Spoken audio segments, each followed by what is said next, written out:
ಇಲ್ಲ, ಕುಮಾರಸ್ವಾಮಿ ಅವರು ಅಪೇಕ್ಷೆ ವ್ಯಕ್ತಪಡಿಸಿದ್ದು ಕೂಡ 3 ಜನ ಎಷ್ಟು ಕಡಿಮೆ ಇರ್ತದೆ ಅಷ್ಟು ಒಳ್ಳೆಯದು ಅನ್ನೋ ಮಾತನ್ನು ಕೂಡ ಹೇಳಿದ್ದಾರೆ.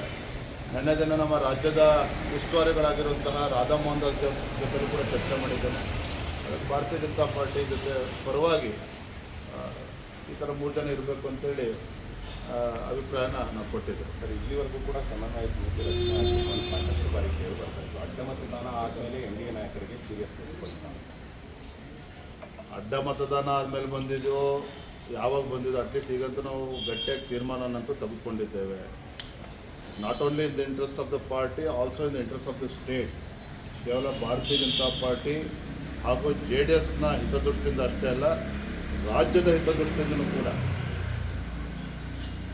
ಅಭಿವೃದ್ಧಿಯ ವಿಚಾರ ದೃಷ್ಟಿಯಿಂದ ಇಟ್ಕೊಂಡು ಈ ಭ್ರಷ್ಟ ಕಾಂಗ್ರೆಸ್ ಸರ್ಕಾರವನ್ನು ಕಿತ್ತೊಗಿಲೇಬೇಕು. ಮತ್ತು ನಮ್ಮ ರಾಷ್ಟ್ರೀಯ ನಾಯಕರ, ರಾಷ್ಟ್ರೀಯ ಅಧ್ಯಕ್ಷರ ಅಪೇಕ್ಷೆ ಕೂಡ ಇರುವಂಥದ್ದು, ನಾವು ಒಟ್ಟಾಗಿ ಒಂದಾಗಿ ಹೋಗಬೇಕು ಅನ್ನೋ ವಿಚಾರವನ್ನು ಅವರು ಕೂಡ ತಿಳಿಸಿದ್ದಾರೆ. ಎಲ್ಲ ಹಿನ್ನೆಲೆಯಲ್ಲಿ ಅವರನ್ನು ಭೇಟಿ ಮಾಡಿದ್ದೇನೆ, ಎಲ್ಲವೂ ಕೂಡ ಸಮಗ್ರವಾಗಿ ಚರ್ಚೆ ಮಾಡಿದ್ದೇವೆ. ಒಳ್ಳೆ ರೀತಿಯ ಚರ್ಚೆನೂ ಕೂಡ ಆಗಿದೆ.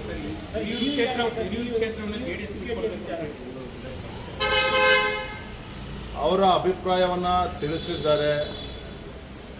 ಪಕ್ಷದ ವತಿಯಿಂದ ನಾನು ಕೂಡ ಹಿಂದೆ ಒಮ್ಮೆ ಭಾರತೀಯ ಜನತಾ ಪಾರ್ಟಿ ಕ್ಷೇತ್ರ ಗೆದ್ದಿರುವಂಥದ್ದು, ಇವೆಲ್ಲವನ್ನು ಕೂಡ ಅವ್ರು ತಿಳಿಸಿದ್ದೇನೆ. ಇಷ್ಟು ಮಾತನ್ನು ಹೇಳ್ತೇನೆ, ಹಿರಿಯೂರು ಆಗಿರ್ಬೋದು, ಧಾರವಾಡ ಇರ್ಬೋದು, ಎರಡೂ ಕ್ಷೇತ್ರದಲ್ಲಿ ನಾವು ಗೆಲ್ಲಬೇಕು. ಹಾಗಾಗಿ ಯಾವುದೇ ಗೊಂದಲಕ್ಕೆ ಅವಕಾಶವನ್ನು ನೀಡಿದ್ದೇನೆ.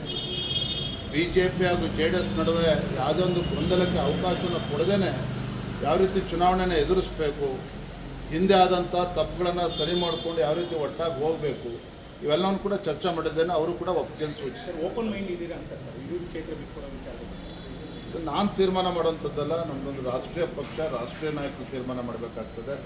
ನಮ್ಮ ಪಕ್ಷದ ಅಭಿಪ್ರಾಯವನ್ನು ಮಾನ್ಯ ಕುಮಾರಸ್ವಾಮಿ ಅವರು ತಿಳಿಸಿದ್ದೇನೆ. ಯಾವುದೆಲ್ಲ ಗೊಂದಲಕ್ಕೆ ಅವಕಾಶ ಕೊಡದೇನೆ ಹೇಗೆ ಮುಂದೆ ಹೋಗಬೇಕು ಕೂಡ ಚರ್ಚೆ ಮಾಡೋಣ ಅನ್ನುವ ಮಾತನ್ನು ಅವ್ರು ಹೇಳಿದ್ದಾರೆ. GBA ಚುನಾವಣೆ ರಾಜ್ಯ ಸರ್ಕಾರ ಈಗಾಗಲೇ ಸುಪ್ರೀಂ ಕೋರ್ಟ್ ಮತ್ತೊಮ್ಮೆ ಅರ್ಜಿಯನ್ನು ಹಾಕಿರುವಂಥ ತಮಗೆ ಗೊತ್ತಿದೆ.